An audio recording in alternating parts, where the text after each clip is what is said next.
پوری دنیا کے دشمن یہی چاہتے ہیں، بیت اللہ کی عظمت ان کے دلوں سے نکال دیں، رسول اللہ کی محبت ان کے دلوں سے نکال دیں۔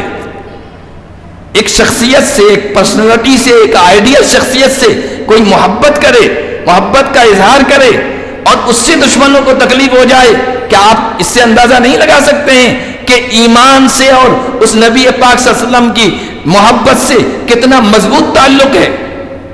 آئی لو محمد، انا احب محمد، میں محمد سے محبت کرتا ہوں۔ اس سے کیا تکلیف ہو رہی ہے لوگوں کو؟ تکلیف اس لیے ہو رہی ہے، ایمان کے باقی رہنے کی گارنٹی ہے یہ ایمان کے باقی رہنے کی گارنٹی ہے۔ جب تک لوگوں کے دلوں میں اللہ کے گھر کی عظمت رہے گی، اللہ کے نبی کی عظمت، ان کی محبت رہے گی، دنیا کی کوئی طاقت، دنیا کی کوئی پاور، دنیا کی کوئی قوت، دنیا کا کوئی دشمن اس انسان کے، اس گروہ کے، اس جماعت کے ایمان کو چھین نہیں سکتا ہے۔ وہ گنہگار مسلمان ہو سکتا ہے۔ ایمان کے باقی رہنے کے 3 ذریعے ہیں، ان ذریعوں سے، ان اسباب سے، ان چیزوں سے جب تک کوئی بندہ جڑا رہے گا اس کا ایمان محفوظ رہے گا، اور ان چیزوں سے کٹ جائے گا یا کاٹ دیا جائے گا اس کا ایمان ہر وقت خطرے میں رہے گا، اور معاذ اللہ کہیں ایسا نہ ہو کہ وہ ایمان سے محروم کر دیا جائے۔ وہ 3 چیزیں کون سی ہے؟ پہلی چیز بیت اللہ ہے، خانہ کعبہ ہے، اللہ کا گھر ہے، اس کی محبت، اس کا عظمت، اس کی عظمت، اس کا ادب، اس کا احترام، اس کے لیے طرف بندے کے دل میں ہونی چاہیے۔ وقال النبی صلی اللہ علیہ وسلم یصبح الرجل مؤمنا ویمسی کافرا اور یمسی مؤمنا ویصبح کافرا یبیع دینہ بعرض من الدنیا۔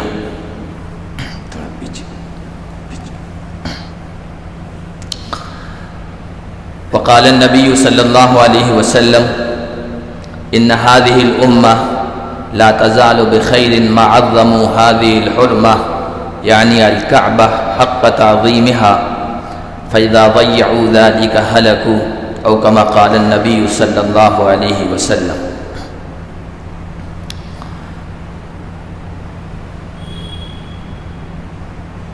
عزیز دوستوں اور بزرگوں،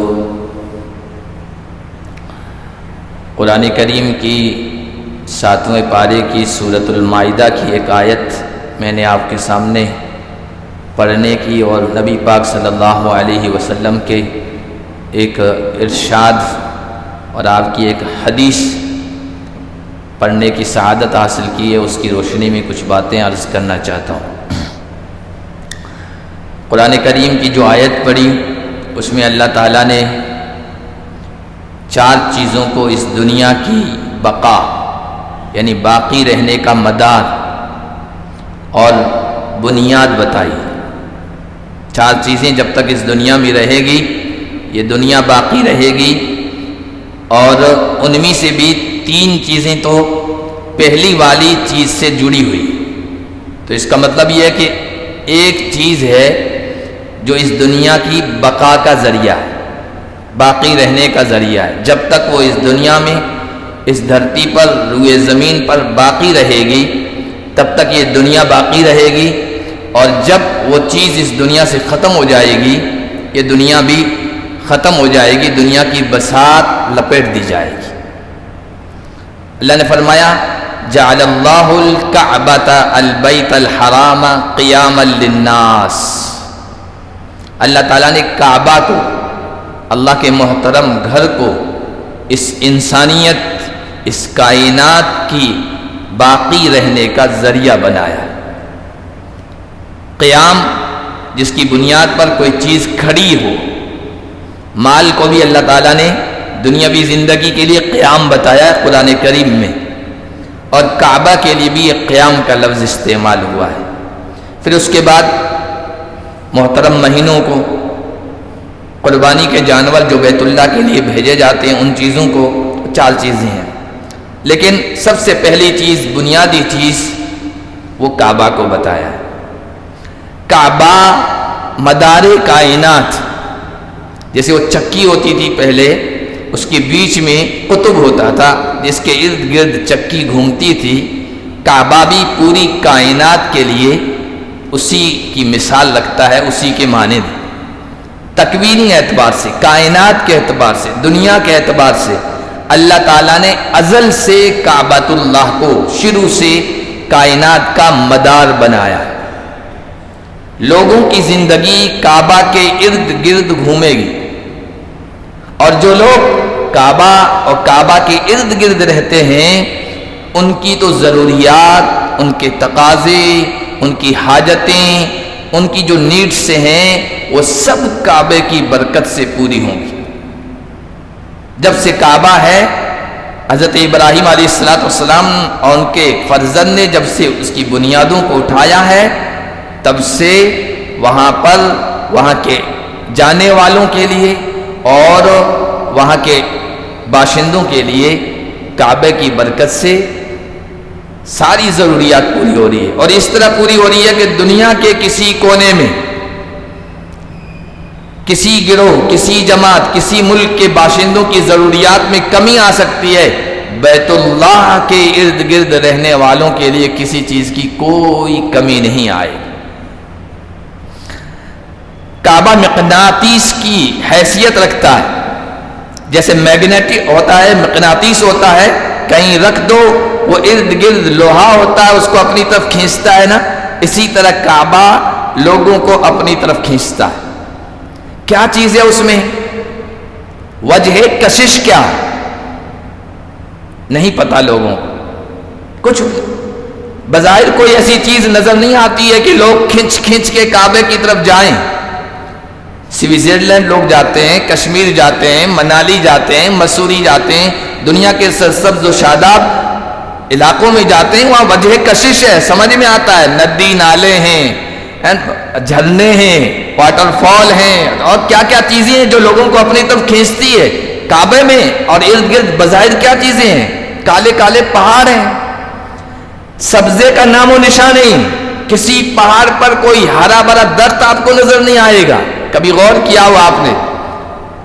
ہمارا راجستھان تو خشکی میں، پانی کی کمی میں، برسات کی کمی میں مثال رکھتا ہے، لیکن ہمارے یہاں ہم انٹر ہوئے، ہر جگہ سبزہ نظر آیا، وہاں بارش بھی ہو رہی، ہم گئے جب، لیکن بظاہر وہاں کوئی سبزہ نہیں، کالے کالے پہاڑ۔ طائف کی طرف نکلو، عرفات کی طرف نکلو، دوسری طرف نکلو، صرف پہاڑی پہاڑ نظر آ رہے ہیں، اور سبزہ نام کی کوئی چیز نہیں۔ کعبے کے ارد گرد پہاڑوں کو دیکھو، صرف ایسے چٹان ہوتی ہیں، اس طرح کے پہاڑ ہیں، کوئی درخت نہیں۔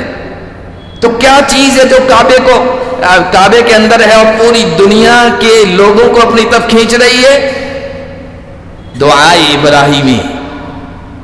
حضرت ابراہیم علیہ السلام نے جب اپنی بیوی اور شیرخوار دودھ پیتے بچے کو وہاں بٹھایا تھا، بڑی تڑپ کے ساتھ دعا مانگی تھی۔ آج بھی کوئی بندہ قرآن کو سمجھ کر اس دعا کو پڑھتا ہے نا، اس کے دل کے اندر لرزہ، کپ کپی طاری، رقت طاری ہو جاتی ہے، نرمی پیدا ہو جاتی ہے۔ آج تو کعبہ ایسی جگہ ہے جہاں 24 گھنٹے زندگی دوڑتی ہے، روشنیوں والا شہر ہے، آبادی والا شہر ہے، 24 گھنٹوں میں جب بھی جاؤ وہاں آپ کو لوگ چلتے پھرتے، طواف کرتے، آتے جاتے نظر آئیں گے۔ لیکن ذرا تصور کرو، جب حضرت ابراہیم ایک کمزور سی نازک سی عورت کو اور اس کے دودھ پیتے بچے کو چھوڑ کے جا رہے تھے، وہاں آبادی نہیں تھی، جنگل، بیاباں، اور جس طرف کے ساتھ دعا مانگی تھی، ربنا انی اسکنت من ذریتی بواد غیر ذی زرع عند بیتک المحرم، پروردگار میں نے اپنے گھر والوں کو ایسی وادی میں جو کھیتی والی نہیں ہے، جو باغات والی نہیں ہے، جو سبزی و شادابی والی نہیں ہے، آپ کے محترم گھر کے پاس میں نے یہاں ٹھہرا دیا ہے۔ فَاجْعَلْ أَفْئِدَةً مِّنَ النَّاسِ تَهْوِي إِلَيْهِمْ وَارْزُقْهُم مِّنَ الثَّمَرَاتِ، پروردگار یہاں کوئی ایسی چیز نہیں ہے جو لوگوں کو کھینچ کھینچ کے آباد کرے۔ یہاں میں تجھ سے یہ التجا کرتا ہوں، درخواست کرتا ہوں، لوگوں کے دلوں کو اس جگہ کی طرف مائل کر دے۔ اور اللہ نے ایسا مائل کیا کہ غریب سے غریب مسلمان جس کے پاس کچھ نہیں ہوتا ہے وہ تڑپ رکھتا ہے، اللہ ایک مرتبہ کعبے کا دیدار کرا دے۔ یہ ابراہیم علیہ السلام کی دعا ہے جو لوگوں کے دلوں پر اثر کر گئی، اور ایک مرتبہ جانے والا وہاں دعا یہ مانگ کے آتا ہے سب سے زیادہ دعا کہ اللہم لا تجعل ھذا آخر العہد ببیتک المحرم، یا اللہ میرا یہ آنا آخری نہ بنانا، بار بار مجھے آنے کا موقع نصیب فرما۔ یہ ابراہیم کی دعا ہے جو لوگوں کو اس طرف کھینچ رہی۔ دوسری دعا کی وَارْزُقْهُم مِّنَ الثَّمَرَاتِ، یا اللہ پھلوں کی روزی دے یہاں رہنے والوں کو۔ دعا کی قبولیت میں یقین کیسا تھا ابراہیم کو دیکھیے، اس موقع پر بندہ کیا دعا کرتا؟ جنگل ہے، بیاباں ہے، صحرا ہے، پہاڑ ہیں، وہاں جنگلی جانور رہتے ہیں، یا اللہ ہرن کو، نیل گائے کو اور جو کھائے جانے والے جانور ہیں شکار کرنے والے، اللہ ان کو ان کی طرف متوجہ کر دے تاکہ وہ ان کے پاس آئیں اور ان کو ذبح کر کے کھا جائیں۔ یہ دعا ہونی چاہیے تھی، لیکن ابراہیم کا یقین دیکھیے کہ پروردگار یہاں کے رہنے والوں کو پھلوں کی روزی دے۔ مکے میں باغات ہی نہیں ہیں، کھیتیاں ہی نہیں ہیں، کچھ اگتا ہی نہیں، آج بھی نہیں اگ رہا ہے اتنی ترقی کے باوجود، لیکن ابراہیم دعا کر رہے ہیں اللہ ان کو پھلوں کی روزی دے دے۔ اللہ نے کیسی قبولیت عطا فرمائی، دنیا کا کسی جگہ کا پھل آپ کو وہاں ملے گا۔ ہم وہاں گئے یہ دیکھنے کے لیے کہ ابراہیم کی دعا کی تاثیر کیا ہے۔ پھلوں کی اس منڈی میں گئے، ہم نے پوچھا ایک ایک چیز کے بارے میں، یہ کہاں کا ہے تو کہ یہ مصر کا ہے، یہ آم کہاں کا، یہ فلاں جگہ کا، یہ انگور کہاں کا، یہ فلاں جگہ کا، یہ پھل کہاں کا، یہ فلاں جگہ کا۔ دنیا کے کونے کونے سے اس جگہ پہنچ رہے ہیں اور سستے مل رہے ہیں۔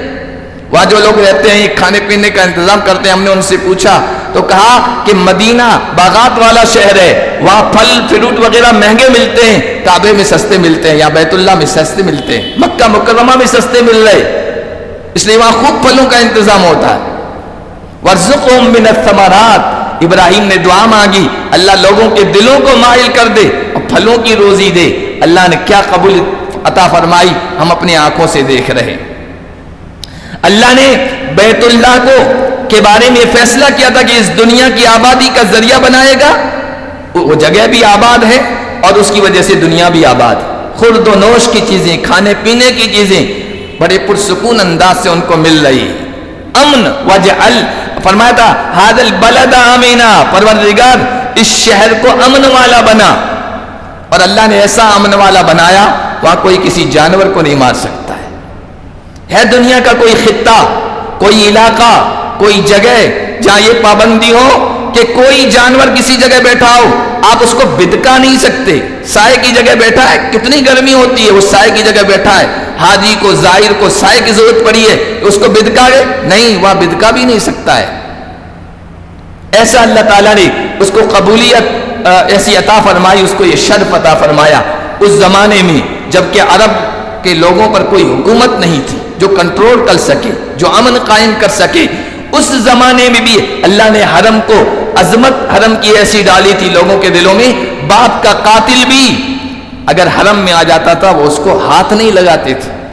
ایسا امن والا اللہ تعالیٰ نے اس جگہ کو بنایا ہے۔ تو یہ تکوینی اعتبار سے یعنی کائنات کو باقی رکھنے کے اعتبار سے اللہ تعالیٰ نے بیت اللہ کو اس دنیا کی آبادی کا بقا کا ذریعہ بنایا، اور تشریعی اعتبار سے، تشریع کا مطلب شریعت، دین، ایمان، روحانیت کے اعتبار سے اللہ تعالیٰ نے کعبے کو ایمان کی بقا کا ذریعہ بنایا ہے۔ ظاہری ضروریات بھی کعبہ جانے والوں، کعبہ کے ارد گرد رہنے والوں، حرم کے اندر رہنے والوں کی اللہ تعالیٰ نے پوری فرما دی، اس کے اسباب مہیا فرما دیے، اور پوری دنیا کے اہل ایمان کے ایمان کا بقا کا ذریعہ بنا دی۔ جسم کی ضرورتیں بھی وہاں پوری ہو رہی ہے اور روحانی ضرورت پوری کی جا رہی ہے بیت اللہ کے ذریعے سے۔ وہ کس طرح؟ بیت اللہ کو دیکھ کر بندے کا ایمان تازہ ہوتا ہے کہ یہ وہ مقام ہے جو اللہ کے معزز پیغمبروں نے اس کو تعمیر کیا ہے، یہ وہ مقام ہے جہاں حضرت ابراہیم اور اسماعیل اور ان کی والدہ کی روحانی داستانیہ رقم ہوئی ہے۔ یہ وہ مقامات ہیں، یہ وہ مقامات ہیں جہاں حضرت حاجرہ دوڑی ہیں اور ایک جذب کے ساتھ، ایک تڑپ کے ساتھ، بیتابی کے ساتھ دوڑی ہے۔ یہ بندہ جاتا ہے وہاں تو یہ سوچتا ہے یہ وہ مقامات ہیں جہاں ہزاروں انبیاء طواف کے لیے آئے ہیں، جہاں لاکھوں کروڑوں اولیاء زیارت کے لیے آئے ہیں، آ رہے ہیں اور قیامت تک آتے رہیں گے، جہاں سرور کائنات محمد مصطفیٰ صلی اللہ علیہ وسلم کی یادیں وابستہ ہیں، جہاں آپ کی جائے پیدائش ہے، جس کعبے کو دیکھ کر مجبور ہو کر مدینے کی طرف نکل رہے تھے تو اللہ کے نبی کی آنکھوں میں آنسو تھے۔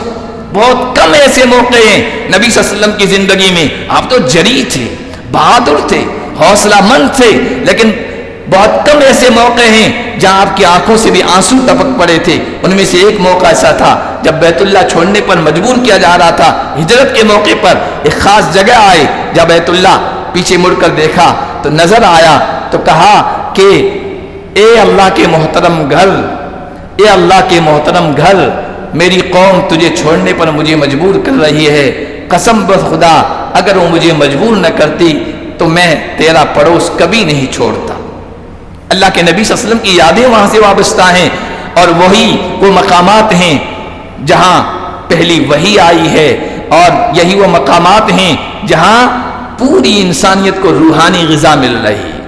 کعبہ بیت اللہ اللہ کا ایسا گھر ہے، اللہ نے ایسی تاثیر رکھی ہے، محض دیکھنے سے اندر کی غلاظتیں، گندگیاں، گناہوں کی غلاظتیں، نجاستیں دور ہو جاتی ہے، اور ایمان سے انسان، ایمان کے نور سے انسان کا دل منور ہو جاتا ہے۔ صرف دیکھنے سے انسان دیکھتے ہی رہ جائے، بظاہر کوئی چیز نہیں ہے، سبز چیز کی طرف تو انسان دیکھتا ہے، بار بار دیکھتا ہے، سیاہ اور کالی چیز کی طرف انسان کی آنکھیں نہیں متوجہ ہوتی ہے، لیکن بظاہر سیاہ دکھنے والا وہ چھوٹا سا، بظاہر چھوٹا سا وہ چوکور خدا کا گھر انسان دیکھتا ہے، بار بار دیکھتا ہے، اور دیکھتے دیکھتے اس کی آنکھیں کبھی تھکتی نہیں ہے، دل سیر نہیں ہوتا ہے۔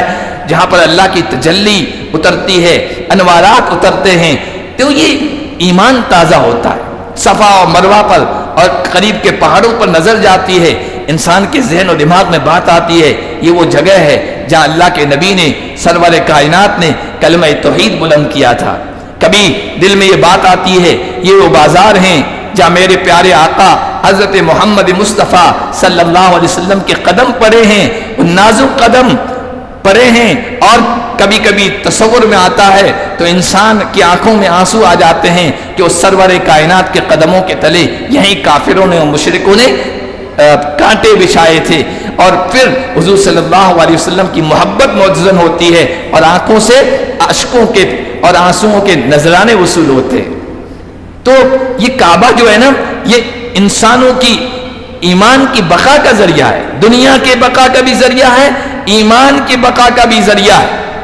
ایک عالم کی بات میں سن رہا تھا، انہوں نے کسی موقع پر بہت پہلے کہا تھا کہ وہ بیت اللہ گئے، بیت اللہ جانے کے بعد وہاں کوئی جانکار آدمی تھا، اس نے بتایا کہ یہ جو سامنے پہاڑ نظر آ رہا ہے نا، یہ پہاڑ جبل ابو قبیس ہے۔ اس کے بارے میں جبل ابو قبیس دنیا کا پہلا پہاڑ ہے جو دھرتی پہ رکھا گیا، وہ بیت اللہ کے بالکل پڑوس میں ہے۔ تو کہا کہ اس پر چھوٹی سی مسجد نظر آ رہی ہے، اس کو مسجد ہلال بھی کہتے ہیں، مسجد بلال بھی کہتے ہیں۔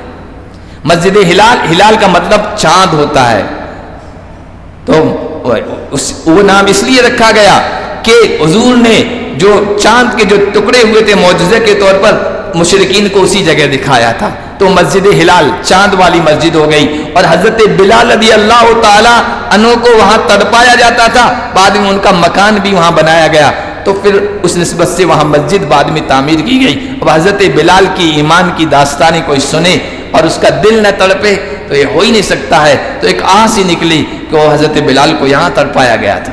ہم ایمان کے سلسلے میں کتنے کمزور ہیں، وہ کتنے مضبوط تھے، تڑپایا گیا، گھسیٹا گیا، کانٹے بچھائے گئے، تانے دیے گئے، سب کچھ قربانیاں دی، لیکن ایمان انہوں نے نہیں چھوڑا۔ تو ایمان تازہ، روح کو غذا ملتی ہے ان جگہوں سے۔ اسی لیے نبی پاک صلی اللہ علیہ وسلم نے صحابہ کرام رضوان اللہ علیہم اجمعین کے دلوں میں کعبے کی عظمت بٹھائی تھی۔ جب تک کعبے کی عظمت، کعبے کا ادب، کعبے کا احترام رہے گا، یہ امت ہلاک نہیں ہوگی۔ نبی پاک صلی اللہ علیہ وسلم کی حدیث ہے، مسند احمد حدیث کی کتاب، اس میں فرمایا ان هذه الامه لا تزال بخير ما عظموا هذه الحرمه یعنی الکعبہ، میری یہ امت برابر خیر میں، بھلائی میں، فائدے میں اور نفع میں رہے گی جب تک اس محترم جگہ یعنی کعبہ کا احترام کرتی رہے گی. فَإِذَا ضَيَّعُوا ذَلِكَ جب اس کو ضائع کر دے گی، کعبے کا ادب، کعبے کا احترام لوگوں کے دلوں سے ختم ہو جائے گا تو پھر میری امت ہلاکت کا نشان بن جائے گی، ہلاک ہو جائے گی. اس لیے ایک بڑے عالم کا قول میں نے کہیں پڑھا سنا، اور علماء کی کچھ باتیں حدیث سے بھی تعلق رکھتی ہے، کچھ باتیں تجربے سے تعلق رکھتی ہے.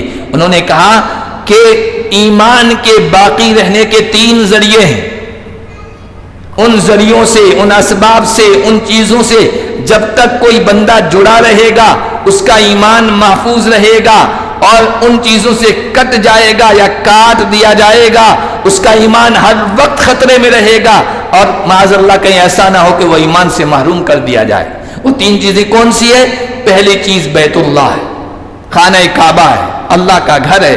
اس کی محبت، اس کی عظمت، اس کا ادب، اس کا احترام، اس کے لیے تڑپ بندے کے دل میں ہونی چاہیے. جب تک رہے گی اس کا ایمان محفوظ رہے گا. اس لیے چاہیے لوگوں کو، اللہ نے جن کو وسعت دی ہے، گنجائش دی ہے، وہ بیت اللہ کا دیدار کریں، پیسہ وہاں پہ خرچ کریں. آج ہم پیسے کہاں کہاں خرچ کر رہے ہیں؟ دنیا کی دوسری چیزوں کو دیکھنے کے لیے جاتے ہیں، شادی بیاہ میں، خوشی غمی کی رسموں میں لاکھوں روپے خرچ کر دیتے ہیں، لیکن بیت اللہ کے لیے خرچ نہیں کرتے. تو وہاں پر تو فضیلت آئی ہے، اجر و ثواب آیا ہے، مزید یہ کہ ایمان تازہ ہو جاتا ہے. بیت اللہ سے جب تک کنیکشن رہے گا ایمان محفوظ رہے گا. دوسرا روضہ رسول، نبی پاک صلی اللہ علیہ، روضہ رسول کا مطلب نبی کی ذات اور نبی کی ذات سے تعلق رکھنے والی چیزوں کی محبت. یہ ہمارے ایمان کے باقی رہنے کا ذریعہ ہیں، اور پوری دنیا کے دشمن یہی چاہتے ہیں بیت اللہ کی عظمت ان کے دلوں سے نکال دیں، رسول اللہ کی محبت ان کے دلوں سے نکال دیں. ایک شخصیت سے، ایک پرسنالٹی سے، ایک آئیڈیل شخصیت سے کوئی محبت کرے، محبت کا اظہار کرے، اور اس سے دشمنوں کو تکلیف ہو جائے. کیا آپ اس سے اندازہ نہیں لگا سکتے ہیں کہ ایمان سے اور اس نبی پاک صلی اللہ علیہ وسلم کی محبت سے کتنا مضبوط تعلق ہے؟ آئی لو محمد، انا احب محمد، میں محمد سے محبت کرتا ہوں. اس سے کیا تکلیف ہو رہی ہے لوگوں کو؟ تکلیف اس لیے ہو رہی ہے ایمان کے باقی رہنے کی گارنٹی ہے. یہ ایمان کے باقی رہنے کی گارنٹی ہے. جب تک لوگوں کے دلوں میں اللہ کے گھر کی عظمت رہے گی، اللہ کے نبی کی عظمت، ان کی محبت رہے گی، دنیا کی کوئی طاقت، دنیا کی کوئی پاور، دنیا کی کوئی قوت، دنیا کا کوئی دشمن اس انسان کے، اس گروہ کے، اس جماعت کے ایمان کو چھین نہیں سکتا ہے. وہ گنہگار مسلمان ہو سکتا ہے، شرابی ہو سکتا ہے، زانی ہو سکتا ہے، بدکار ہو سکتا ہے، لیکن نبی کی محبت کو کبھی نہیں چھوڑ سکتا، چاہے اسے کتنی ہی تکلیفوں میں چھوڑ دیا جائے. اس لیے نبی کی عظمت، نبی سے تعلق رکھنے والوں کی عظمت، یہ دل میں باقی رہنا ضروری ہے، ورنہ ایمان کبھی بھی چھن سکتا ہے اور شیطان اس کو ایمان سے محروم کر سکتا ہے. اور تیسری چیز ہے سچے علماء کی محبت. ایمان کی بقا کا ذریعہ ہیں. سچے علماء سے محبت ہوگی، ان سے تعلق ہوگا، ان سے کنیکشن رہے گا، ان سے ربط رہے گا، انشاءاللہ انسانی شیطانوں اور جنات شیطانوں کے حملوں سے وہ محفوظ رہے گا. ورنہ کب کون کہاں سے کسی کو کاٹ کے رکھ دے، ایمان سے محروم کر دے، کوئی کہہ نہیں سکتا، کوئی گارنٹی نہیں ہے. اس لیے بیت اللہ کی عظمت و محبت ہو، رسول اللہ کی عظمت و محبت ہو، اور علماء حق کی عظمت و محبت ہو، انشاءاللہ ایسا شخص ایمان سے کبھی محروم نہیں ہو سکتا ہے. اور جب بیت اللہ کی عظمت و محبت ختم ہو جائے گی یہ کائنات ختم ہو جائے گی. نبی پاک صلی اللہ علیہ وسلم کا ارشاد ہے، بیت اللہ کو، میں نے کہا نا بیت اللہ اس کائنات کی بنیاد ہے، جب تک ہے کائنات ہے پھر ختم. حضرت عائشہ فرماتی ہے یغزو جیش من الکعبہ فاذا كانوا ببیضاء من الارض یخسف باولهم واخرهم. ایک لشکر چلے گا بیت اللہ کو منہدم کرنے، شہید کرنے چلے گا. بیضاء ایک بہت لمبا چوڑا وسیع میدان ہے مکہ و مدینہ کے درمیان. وہاں جب پہنچے گا اللہ تعالیٰ کی طرف سے عذاب آئے گا، اول آخر سب پورا لشکر زمین کے اندر دھسا دیا جائے گا. اور اللہ تعالیٰ نے یہ گارنٹی دی ہے، مدینہ شریف اور مکہ شریف دونوں میں دجال کا فتنہ داخل نہیں ہو سکتا، دجال داخل نہیں ہو سکتا ہے۔ اللہ کی حفاظت ان دونوں شہروں کو حاصل ہے، اس لیے ان دونوں شہروں کی محبت ہمارے دل میں ہونا چاہیے۔ آخری زمانے میں جب دجال کو حضرت عیسیٰ قتل کریں گے تو بعد میں بیت اللہ جائیں گے، وہاں کا طواف کریں گے۔ حضور نے فرمایا ارانی اللیل عند الکعبہ، میں نے خواب میں دیکھا میں کعبہ میں ہوں، وہاں میں نے دیکھا رأیت رجلا آدم کاحسن ما انت رائم من ادم الرجال، میں نے ایک گندمی رنگ کے آدمی کو دیکھا، گیہویں رنگ کے، جیسے ہمارے ہندوستانی زیادہ تر اسی طرح کے ہیں، اور گندمی رنگ کا کوئی انسان جتنا خوبصورت ہو سکتا ہے نا، بہترین خوبصورتی والی شکل میں نے اس آدمی کو دیکھا، لہو لما کاحسن ما انت رائم من اللمم، وہ گندمی رنگ کا جو آدمی تھا اس کی زلفیں رکھی ہوئی تھی، زلفیں اتنی سج رہی تھی ان پر جیسے کسی انسان پر سجتی، ہر ایک کو زلفیں اچھی نہیں لگ سکتی لیکن کسی کے جسم پر سر پر سجتی ہے، اس کو سج رہی تھی، قد رجلها فهي تقطر ماء، کنگا کر رکھا تھا، زلفوں سے پانی ٹپک رہا تھا، متکئا علی رجلین، دو آدمیوں کے کندھوں پر سہارا لے کر وہ بیت اللہ کا طواف کر رہی تھی۔ میں نے کہا یہ کون ہیں؟ تو بتایا کہ ھذا المسیح ابن مریم، یہ مسیح ابن مریم ہے، مریم کے بیٹے عیسیٰ علیہ السلام ہے۔ اور پھر ایک وقت ایسا آئے گا، ایک وقت ایسا آئے گا جب کوئی ایک آدمی اٹھے گا، حبشی آدمی، جو کعبۃ اللہ کو منہدم کر دے گا، توڑ دے گا۔ حدیث میں آیا یخرب الکعبۃ ذو السویقتین من الحبشہ، دو پتلی دبلی پنڈلیوں والا آدمی حبشہ سے آئے گا، کوئی بادشاہ طاقتور آدمی آئے گا، کأنی بہ اسود افحجہ، میں دیکھ رہا ہوں اس کو کہ سیاہ رنگ کا ہوگا، پھڈا ہوگا، پھڈا کا مطلب چلنے میں اس کے اگلے پیر دونوں مل رہے ہوں گے اور اس کی ایڑیاں الگ الگ ہوگی، اس شکل کا ہوگا، اس انداز اور اس کیفیت کا ہوگا، یقلع حجرن حجرن، بیت اللہ کی ایک ایک اینٹ کر کے توڑ دے گا، بیت اللہ کو منہدم کر دے گا۔ پھر بھی کعبہ منہدم ہو جائے گا لیکن کعبے کی عظمت لوگوں کے دلوں میں رہے گی، اس کی طرف رخ کرتے رہیں گے۔ پھر ایک زمانہ ایسا آئے گا لوگوں کے دلوں سے کعبہ کا نام و نشان مٹ جائے گا، اور جس دن کعبے کا نام و نشان، تصور، سوچ کہ کعبہ ادھر تھا، اور کعبے کی چیز یاد مٹ جائے گی، حضور نے فرمایا پھر اسی دن قیامت قائم ہو جائے گی۔ تو کعبہ اس کائنات کی بنیاد ہے، یہ مدار ہے، جب تک ہے تب تک دنیا باقی ہے، اور جب نہیں رہے گا یہ دنیا اور کائنات کی بساط لپیٹ دی جائے گی۔ تو اس کی عظمت، ادب، احترام ہمارے دلوں میں ہونا چاہیے، اور اپنا پیسہ اس جگہ پر خرچ کریں، ایمان بھی باقی رہے گا، پیسہ صحیح جگہ پر خرچ ہوگا، اللہ کی طرف سے کوئی پوچھ گچھ بھی نہیں ہوگی۔ تین چیزیں میں خلاصہ بتا دیتا ہوں، آپ کی ایمان کی حفاظت کی گارنٹی ہے۔ ایک بیت اللہ کی عظمت، دوسرا رسول اللہ کی عظمت، تیسری علماء کی، اہل علم کی عظمت۔